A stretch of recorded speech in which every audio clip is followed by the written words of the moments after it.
할렐루야. 네, 이번 한 주도 우리 믿음으로 승리했습니다. 자, 우리 하나님 말씀은 우리 계시록 16장입니다. 어제도 잠시 말씀을 나눴지만 16장을 오늘 마무리 짓겠습니다. 네, 특별히 일곱째 나팔을 마지막으로 부니 이제 일곱 대접이 나옵니다. 마지막. 그래서 그 하나님의 그 심판의 재앙이 일곱째 나팔로 종결되는데 그 일곱 번째 나팔을 불 때 일곱 대접이 나와서 이제 대접이라는 것은 이렇게 그릇으로 이렇게 제한되어 있다는 것입니다. 하나님의 큰 재앙도 그 하나님의 은혜와 사랑으로 제한되어 있고 그 대접만 이제 그것이 이 땅에 부어지면 모든 하나님의 심판이 끝나는 그런 말씀입니다. 그래서 이제 일곱 개의 그 대접에 대한 설명을 다시 한번 1절부터 한번 보니까, 또 내가 들으니 성전에서 큰 음성이 나서 일곱 천사에게 말하되 너희는 가서 하나님의 진노의 일곱 대접을 땅에 쏟으라 하더라. 그러면서 이제 일곱 대접의 내용에 대한 설명이 2절에 보니까, 첫째 천사가 가서 그 대접을 땅에 쏟음에 짐승의 표를 받는 사람들과 그 우상에게 경배하는 자들에게 악하고 독한 종기가 나더라. 이제 앞으로 이 땅에 나타날 세계의 통치자, 지도자, 적그리스도가 이제 이 모든 사람들을 통제하기 위해서 666이라는 표를 받게 하고 또 우상을 세워 모든 자들에게 자신을 경배하게 만듭니다. 그래서 성경은 계속 반복적으로 그 짐승을 경배하지 말고 우상을 경배하지 말고 666표를 받지 말라는 그런 말씀이 계속 반복적으로 되어 있습니다. 근데 적그리스도를 따르는 자들은 곧 하나님을 반대하는 자들이고, 그들에게 표를 받으면 악하고 독한 종기가 난다, 이런 말씀이 기록돼서 아마 표를 받은 어떤 부작용이든 암 같은 게 발생해서 아주 고통을 당한다는 그런 이야기라고 아주 우리가 생각을 쉽게 할 수 있습니다. 3절을 보니까 둘째 천사가 그 대접을 바다에 쏟음에 바다가 곧 죽은 자의 피같이 되니 바다 가운데 모든 생물이 죽더라. 그러면서 이 둘째 대접이 바다에 쏟아지니까 바다가 이 피 같은 색, 붉은색으로 돼서, 요즘에도 바다가 여러 가지, 또 강들도 여러 가지 녹조 현상, 또 그냥 뭐 녹조 현상하고 좀 다르지만 붉은색으로 변화된 그런 이상한 그런 모습이 드러나게 되는 것 같습니다. 그래갖고 많은 바다의 고기들이 죽는.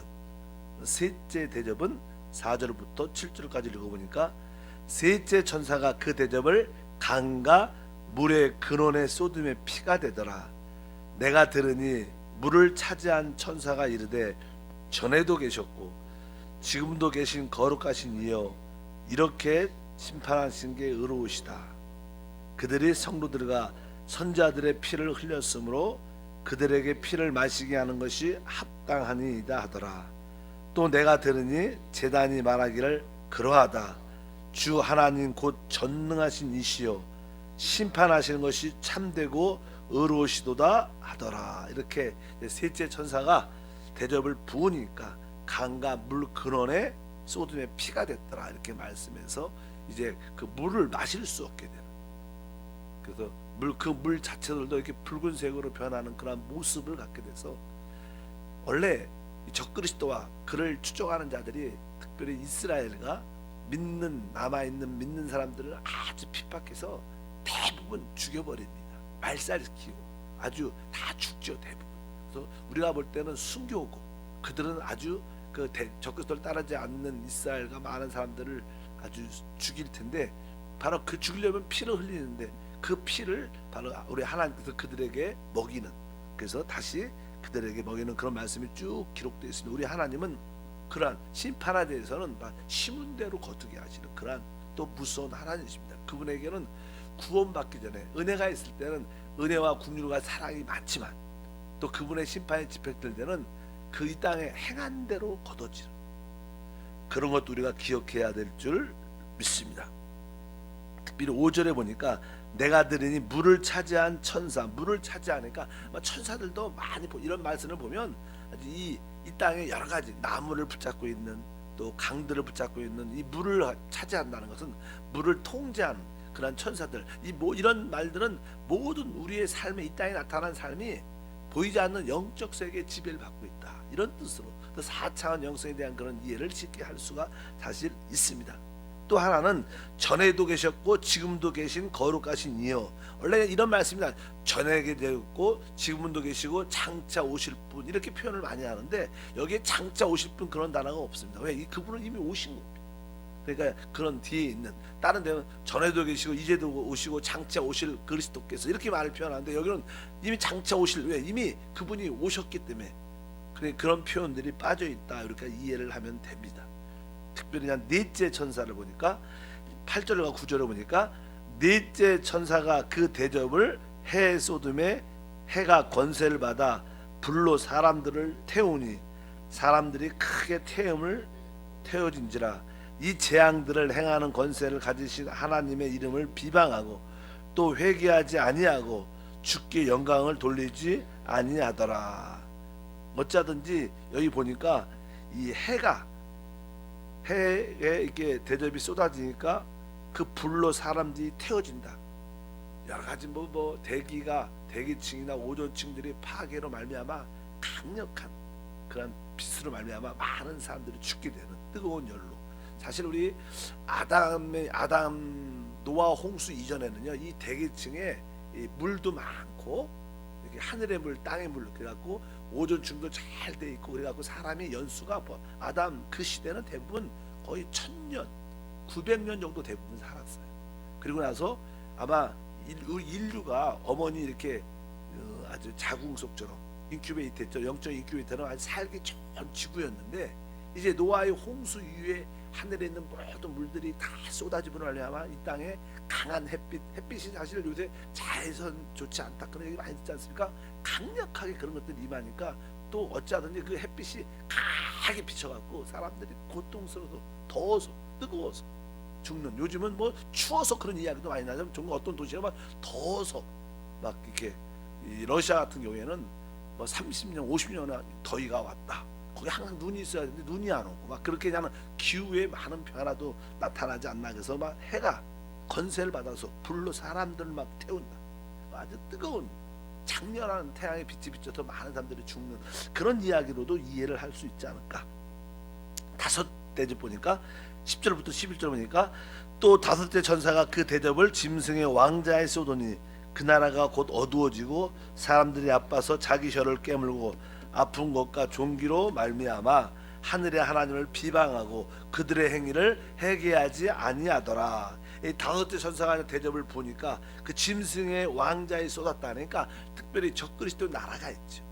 아마 보통 우리가 적그리스도의 그 나라는 이 로마가 중심이 될 것이다. 아마 적그리스도는 그리스인 계통 사람들이 에서 나오지 않을까 생각하고 로마의 어떤 나라를 힘입어서 통치하게 되지 않을까, 이런 생각을 많이 합니다. 또 옛날에 나는 이 적그리스도 나라는 회복된 로마 제국을 말하는 겁니다. 지금은 옛날에 로마 제국이 전 세계를 마지막으로 통제했었죠. 강한 나라였죠. 근데 지금은 이제 유럽이 조각조각 나라들이 작게 이렇게 나눠져. 그렇게 힘도 있지만 아직도 그렇게 강하지 않습니다. 그래서 자꾸만 그들은 어쩌든지 옛 로마를 회복하기 위해서 어찌하든지 우리가 경제도 통합해야 되고 또 우리가 정치도 통합해야 되고 그래서 이제 사실 유럽은 어떠한 직장들도 이렇게 모든 나라가 비자도 없이 자기끼리는 모든 것이 교통 잘 되게 됐습니다. 경제적인 어떠한 통합, 정치적인 통합, 이런 것을 늘 강조를 많이 하는데 그것이 삐덕삐덕거리죠. 좀 잘 안 되고 또 탈퇴하고 여러 가지 그런 이야기가 많이 나오지만 나름대로 이제 자리를 잡게 될 겁니다. 왜? 나라들이 점점점 그리스도 그렇고 나라들이 어려워지니까 결국 누군가를 붙잡고 중심으로 돼서 다시 한번 나라 강해져야 된다. 그런 회복에, 그래서 대부분 옛 로마의 회복이 나오는 그 부활한 8번째 어떤 왕제가 적그리스도가 될 것이기 때문에 그 중심적으로, 그래서 여기에 보면 그 짐승의 왕자는 아마 그 그리스도의 나라의 그 제국, 로마에는 또 로마 바티칸 궁전이 있지 않습니까? 로마 캐톨 천주교회가 있어갖고 나중에 17장에 그 얘기가 18장에 자세히 그 음녀라고 표현을 합니다. 음녀. 그러면서 그 하나님을 참되게 믿지 못하게 많은 사람들을 우상을 섬기게 하는 그 음녀가 멸망하는 로마 캐톨릭이 어떻게 멸망할 것인가를 자세히 기록되어 있는데, 일단 그런 말씀을 통해서 그 지역에 아주 하나님의 대접이 쏟아지니까 아주 크게 어두워지고 그 나라가 망할 뿐만 아니라 또 그들을 추종하고 그들을 따르는 사람들은 그렇게 고난을 고통을 받아도 회개하지 않는다. 이런 말씀을 보면은 참 사람이 강팍해지면요 절대로 회개를 안 해요. 우리는 우리 같은 마음으로 우리가 좀 징계를 받고 조금 이렇게 잘못하면 빨리 회개하고 돌이킬 것 같은데, 이 마음이 삐뚤어지고 강팍한 사람들은 더 악해지게 돼 있어요. 그래서 여러분들이 선의의 마음으로 좀 잘못된 사람들에게 권면할 때 조심해야 돼요. 악한 사람들은요 여러분을 더 사랑으로 받아들이지 않고 충고로 받아들이지 않고 대적자로 받아들여서 더 강하게 대적하는 그런 사람도 우리 주변에 많습니다. 이들이 뭐 회개치 않냐, 하나님을 더 비방한다, 그런 표현들이 기록되어 있고요. 여섯 번째 대접을 보니까 12번입니다. 12절, 또 여섯 천사가 그 대접을 큰 강 유브라다의 소돔에 강물이 말라서 동방에서 오는 왕들의 길이 예비되더라. 그러면서 이제 이 모든 이 세계의 마지막 끝 전쟁이 아마겟돈 전쟁.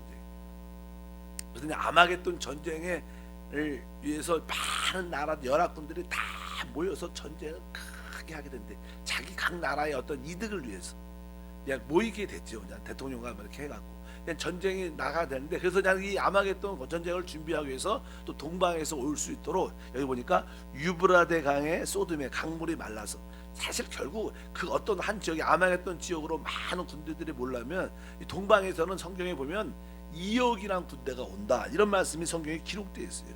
그래서 2억이란 군대가 얼마나 크겠습니까? 그래서 우리 9장에 보면요 그 유브라데 강에 대한 설명을 한번 설명을 해놨어요. 9장 14절과 16절에 보면 그런 말씀이 기록되어 있죠. 여기 보니까 여기도 여섯째 천사 이야기인데 14절부터 16절 보니까 나팔을 가진 여섯째 천사에게 말하기를 큰 강 유브라다에 결박한 네 천사를 놓아주라 하매, 네 천사가 놓였으니 그들은 그 년 월 일시에 이르러 사람의 3분의 1을 죽이기로 준비된 자들이더라. 마병대의 수는 2만만이니 내가 그들의 수를 들었다. 그러니까 이 마병대 군대의 숫자가 2만만이라는 것은 2만이 두 번이니까 2억이라는 뜻입니다. 2억이란 그런 군대들이 올 정도로 강하게 동방에서 온다는 거예요. 근데 사실 2억이란 우리 인구는 우리 한국은 몇이에요? 5천만밖에 안 되고 군대도 뭐 60만이 되는지, 옛날에 제가 군대 갔을 때 60만이라고 들었는데 요즘은 60만도 안 될 거예요. 근데 뭐 2억이란 군대가, 근데 중국의 신문에 몇 년 전에 보면요 중국의 군대 숫자가 2억입니다. 2억. 그러고 신문에 크게 나오더라. 군대 중국이 뭐 10억이 넘으니까 그 중에 많은, 그래서 아마 중국 중심으로 많은 연합군으로 형성돼서 동방에서 결국은 뭐 사람 2억이요 비행기를 타고 올 수도 있지 않고 탱크를 타고 올 수도, 결국은 걸어서 와야 되는, 많은 보병들 나중에 걸어서 와야 되니까 아마 그렇게 유브라데 강을 건널 수 있도록 강을 마르게 하니까 많은 군대들이 이렇게 돌아오는 그런 여섯 번째 대접의 얘기. 그래서 전쟁의 큰 역사가 나타났다. 그래서 그 얘기를 설명을 자세하게 하죠. 왜 16, 13절부터 보면 14절에 그 이야기를 설명합니다. 13절 14절 보니까 또 내가 보니 개구리 같은 새 더러운 영이 용의 입과 짐승의 입과 거짓 선자 입에서 나오니 그들은 귀신의 영이라 이적을 행하여 온 천하 왕들에게 가서 하나님 곧 전능하신 이의 큰 날에 있을 전쟁을 위하여 그들을 모으더라, 이렇게 말해요. 여기 보면 13절에 용의 입, 용은 사단이죠.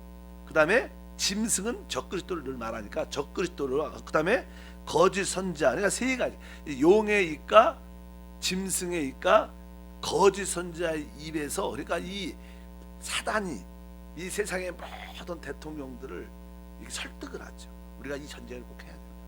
이 전쟁을 연합해서 우리가 이 전쟁을 이겨야 된다. 그래야 진짜 이 땅의 평화도 이룰 수 있고 진짜 우리 땅의 인류가 하나가 될 수 있다. 어쩌든지 이 용의 입에서 나오는 적그리스도 입에서 나오는 거짓 선자 입에서 나오는 그 귀신의 영들이 많은 나라의 왕들 대통령들을 설득을 해갖고 연합체를 구성해갖고 그래 그럼 결국 우리가 인류가 살아나야 되지 않겠냐, 인류가 하나 되지 않겠냐, 그런 마음을 갖고 그들이 한 마음을 갖게 되면서 그들이 어디에 모여요? 바로 큰 날 전쟁을 위하여 그들을 모으더라. 얼루 아마겟돈을 모으는 그런 역사가 있습니다. 그래서 여기 보니까 근데 새 더러운 영인데 그 더러운 영이 어떻게 생겼어요?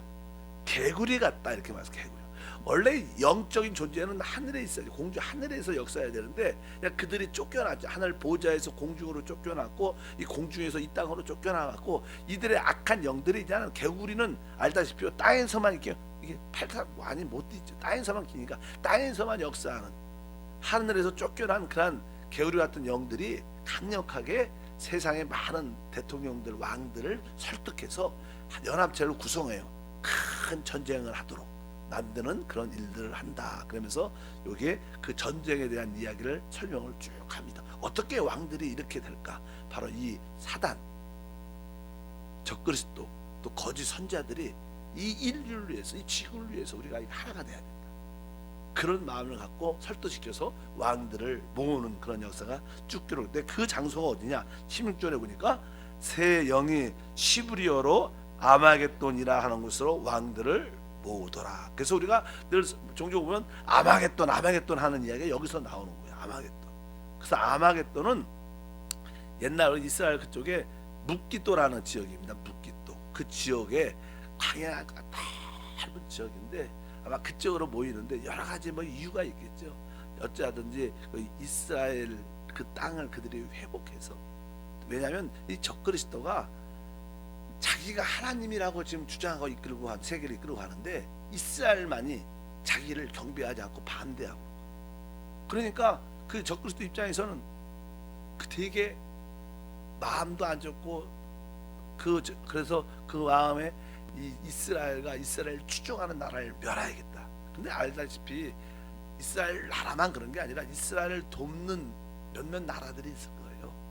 알다시피 지금도 그렇잖아요. 이 팔레스타인에서 늘 이렇게 이 싸움을 팔레스타인가들 이스라엘 사람과 아직도 계속 끊임없이. 근데 요즘에는 당연하게 그냥 이스라엘 사람들은 많은 나라들을 싫어하죠. 잠깐 팔레스타인 살기도 어렵고 그냥 좀 잘 좀 놔두게 해주지. 서로 그런 관계가 늘 안 좋으니까. 그러나 그 지금도 그냥 미국은 그 배후에서 많이 이렇게 도와주고 있는데 어쩌든지 이 미국 같은 나라는 조금은 이스라엘을 돕는 자가입니다. 또 저는 몇몇 나라들은 또 이스라엘을 돕는 나라입니다. 동조에 그 이스라엘을 옹호하고 원래 그 땅이 이스라엘 땅이 아니냐 그러면서 이제 자꾸만 이렇게 도와주고 회복시키는 그런 역사가 있기 때문에 그때는 뭐 연합군들을 이렇게 대부분 나라들은 이스라엘을 반대하지만 또 이스라엘 돕는 몇몇 나라들이 이스라엘과 함께 그들과 싸우다가 전쟁으로 끝나는 그런 이야기를 우리가 이 시대로 말할 수 있다, 이렇게 표현할 수 있습니다. 그 장소가 바로 아마겟돈 전쟁이다. 그래서 난 성경에 쭉 보면 서방에서 서쪽에서 많은 군대가 오고 또 북쪽에서 여기 에스겔서 38장에 보면요 거기에 로스 메색이란 메색에서 군대가 많이 온다고 표현은 38장에 보면 메색은 지금 우리 이 시대의 말로 말하면 모스크바라는 뜻입니다. 모스크바. 그래서 로스라는 단어는 러시아라는 단어고, 그래서 이 북쪽에서 하나님에서 그들의 군대를 갈고리로 이끌어서 나중에 이스라엘로 도착하게 만들 것이다. 이게 에스겔서 38장 보면 그런 말씀이 자세히 기록되어 있는데, 그래서 북방에서도 전쟁에 참여하는구나. 그래서 제가 어제도 그런 말씀드렸지만 지금 시리아 IS와 전쟁을 연합군과 하고 있는데 그 불꽃이 꺼지지 않는데 거기에 러시아 사람들이 계속 러시아 군대들이 관여돼 있어요. 러시아도 계속 그때 폭격을 하죠. 그래갖고 결국 그런 불꽃이 계속 이제까지 남쪽까지 이스라엘까지 내려오게 되는 나중에 그런 사건이 돼서 북쪽에서는 러시아, 동방에서는 뭐 우리 한국은 포함되지 모르겠지만 일단 동방에서는 중국을 중심으로 많은 군대들이 와서 전쟁을 하게 되는 그 아마겟돈 전쟁. 그때 바로 인구의 3분의 1, 큰 세계에서 지금까지 한 번도 없었던 가장 큰 지진이 일어나서 죽게 되는 그런 이야기가 쭉 기록되어 있습니다. 15절 한번 읽겠어요. 15절을 한번 읽어보니까 15절을 보면 주님이 말을 하죠. 이럴 때 보라 내가 도둑같이 오겠다. 누구든지 깨어 자기 옷을 찢겨 벌거벗고 다니지 아니하며 자기의 북군을 보이지 아니하는 자는 복이 있다. 이때 이렇게 아마겟돈 전쟁으로 말미암아 큰 전쟁에 예비돼서 이스라엘은 드디어 아주 뿌리째 뽑히고 멸망할 수밖에 없는 그런 상황 가운데 주님이 오셔서 바로 이 전쟁을 끝내고 승리하는 그런 이야기가 기록되어 있기 때문에 내가 곧 올 것이다. 이 의미는 다른 뜻도 있지만 이 땅에 그래도 아직까지도 살아남은 믿는 사람이 있기 때문에 볼지어다 이렇게 말씀하고 도둑같이 올 것이다. 깨어있으라는 그런 말씀이 기록되어 있습니다. 그래서 17절에 읽어보니까 17절에 드디어 일곱째 천사 나오죠. 일곱째 천사가 그 대접을 공중에 쏟음에 큰 음성이 성전 보좌로부터 나서 이르되 되었다 하시고, 이제 마지막으로 일곱 대접이 마지막으로 이제 부어지면서 모든 것이 종결되는데 18절에 나오죠. 번개와 음성들과 우레소리가 있고 또 큰 지진이 있어 얼마나 큰지 사람이 땅에 있어 온 이래 이같이 큰 지진이 없었더라. 그래서 아주 진짜 요즘에 지진 연습 많이 하잖아요, 세계적으로.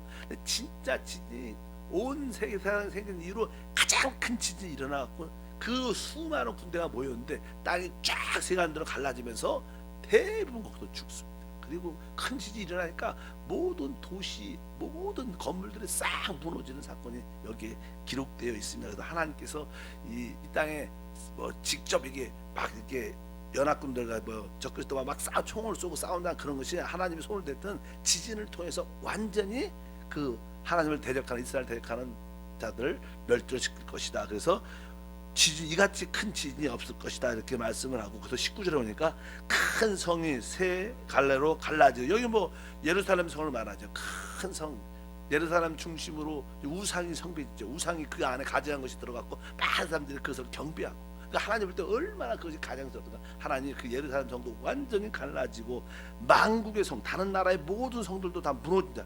큰 지진이 일어나니까 3분의 1이 죽고, 큰 성 바벨론의 하나님 앞에 기업가 되어 그 맹렬한 진노의 포도주잔을 받게 될 것이다 이렇게 표현을 쭉 합니다. 그러면서 20절과 21절에 그 지진이 얼마나 큰지 각 섬도 없어지고 산악도 감대 없더라. 뭐 지진이 크게 뭐 지각 변동이 크게 일어나면 뭐 산이 바다가 되고 바다가 올라오고 융기가 되고 그러니까 막 모든 것이 막 다 바뀔 겁니다. 그렇게 21절에 또 무게가 한 달란트가 되는 큰 우박이 하늘로부터 사람들에게 내림에 사람들이 그 우박의 재앙 때문에 하나님을 비방하니 그 재앙이 심히 큼이더라 이렇게 말씀합니다. 그러니까 이렇게 번개, 우레, 내성, 큰 지진 같은 게 일어나고 또 하늘에선 우박이 떨어지는 거예요. 근데 여기 보면 한 달란트라는 이 무게는요, 이 시대로 우리가 쓰는 용량을 말하면 45kg, 45kg. 그러니까 여러분만한 우리 권사님만한 그런 큰 우박들 하나씩 툭툭 막 하늘에서 막 떨어지는 거. 그러니까 뭐 다 맞아 죽고 그러죠. 그러니까 그냥 그 특별히 여기에 적그리스도를 따랐던 경배했던 그 추종자들 줄에 그쪽에 떨어지겠죠. 그냥 큰 그런 45kg나 되는 그런 우박들이 하늘에서 떨어지고 큰 지진 나니까 이 세상이 아주 정리가 되는 그런 이야기가 이렇게 끝이 나는. 그러면서 주님이 새 땅을 시작하는 그런 역사를 우리 말씀을 통해서 알 수 있습니다. 뭐 이것이 아까 말씀드린 것처럼 온 땅이 다 그렇다는 것은 아니고 바로 적그리스도가 통치하고 그를 따르는 그 열국과 그 나라와 그 시민들 중심으로 일어나는 일들이다. 우리 대한민국은 조금 멀리 있으니까 좀 이런 일이 덜 영향을 받지 영향을 받죠. 그러나 덜 영향을 받지 않을까 생각을 할 수도 있지 않을까 생각을 많이. 어차피 그 시대는 지금은 지구가 살기 좋은 것처럼 보이지만 그때는 진짜 살기가 어려운 그런 땅에 일시적으로 3년분 동안 일어날 것이다. 그러나 우리 주님이 땅에 다시 오시면 이 모든 것을 다 회복하고 지상 낙원을 하나님이 땅에 세우실 줄 믿습니다. 사단도 묶임을 받고 적그리스도 묶여서 그 무저경에 던져지고 불못에 던져짐으로 말미암아 더 이상 악한 것들이 사라지는, 진짜 하나님이 에덴 동산을 처음에 창조하셨을 때 그 에덴의 처음의 축복들이 회복되는, 그러니까 놀라운 역사가 나타날 줄 믿습니다. 하나님 아버지 감사합니다. 다시 한번 하나님 말씀의 예언대로 앞으로 이루어질 일들을 우리가 믿음으로 바라봅니다. 이 사실이 믿어지고 깨달아지고 느끼게 도와주셔서 좀 더 도둑같이 오시는 그 하나님을 깨어 기다리는 지혜로운 자가 되게 하시고, 말씀과 성령으로 충만하여 사람을 살리고 회복시키는 귀한 통로로 우리를, 우리 교회를, 우리 모든 성도들의 가정을 사용해 주시옵소서. 예수 이름으로 기도함나이다.